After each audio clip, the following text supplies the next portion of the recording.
que um planejamento patrimonial? A pessoa que tem um certo patrimônio, sejam bens imóveis, bem imóveis, uma hora vai vir a falecer, certo? Então, como que é feita essa sucessão? Aí nós vamos ao sucessório. Nessa sucessão, normalmente é feito um inventário.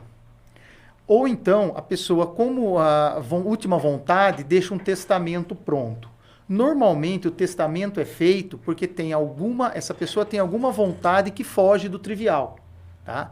Então, o testamento serve para isso, uma declaração de última vontade que vai ser respeitada no falecimento. Agora, a sucessão natural, como é que ocorre? Com o inventário.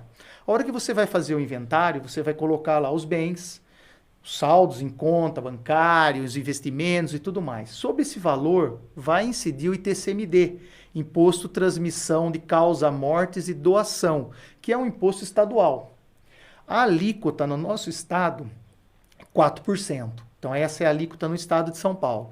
Então, você imagina você ter todos aqueles bens, aquele seu patrimônio que você ali conquistou a vida inteira, com muito suor, muito trabalho. A hora que você simplesmente vai passar esse patrimônio, no caso do seu falecimento, para os herdeiros, você vai pagar 4% para o governo estadual. Então, por que o planejamento sucessório? Então, eu vou dar um exemplo. Você constitui uma holding de administração de bens. O titular desse patrimônio normalmente é o genitor. Então, ele tem esse patrimônio em nome dele. Ele constitui uma holding de administração de bens. Com quem? Com a esposa, com os filhos, tá? Então, normalmente, ele que tem os bens, ele integraliza o capital desta sociedade, desta holding, com os bens que ele tem.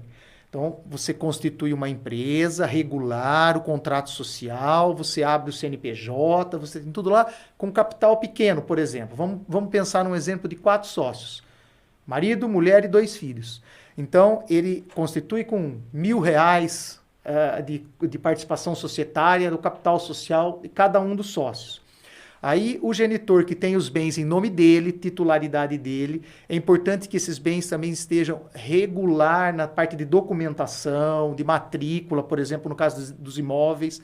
Tá? Ele integraliza o capital social com esses bens. Então, o que vai acontecer? O capital social daquela empresa que era ali de R$4.000, 1.000 de cada, nós 4, né, por exemplo, ele vai aumentar, o genitor vai colocar o bem dele lá, um imóvel, um terreno, um barracão, um imóvel até que a empresa que ele tem, por isso que os sistemas estão interligados. A própria empresa que ele tem, o terreno que ele ocupa para a empresa nesta holding. Então ele vai aumentar o capital social dessa empresa e a participação societária dele nessa empresa.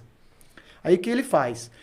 Com o passar do tempo, ele vai doando essas cotas. Então ele transfere os bens que seriam transferidos num testamento ou no inventário, né, através da doação de cotas desta empresa. Então ele começa a doar cotas para os filhos, ele pode doar para a esposa, normalmente é feito para os filhos, porque é a sucessão. Então ele doa para os filhos. Nessa doação, nós temos uma isenção prevista na legislação estadual. Essa isenção é de 2.500 UFESP. Para esse 2.500 UFESP. Para esse exercício, a UFESP está em 31 e 20 e pouco, alguma coisa assim. Então, ele pode doar para os filhos 79 mil, mais ou menos, esse ano 2022, isento do ITCMD.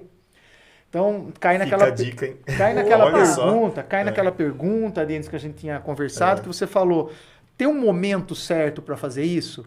É lógico, a gente não sabe quanto nós vamos viver, né? Quanto nós estaremos aqui. Mas quanto antes você fizer, você vai ter mais tempo de doar essa integralização de capital que você fez, essas cotas da empresa que representam os bens. E que naturalmente, quando você fala assim, doar os bens, é um primeiro impacto assim, mas é natural, já iria para os filhos. É natural. Já iria para os filhos, normalmente no inventário. E não vai pagar os 4%.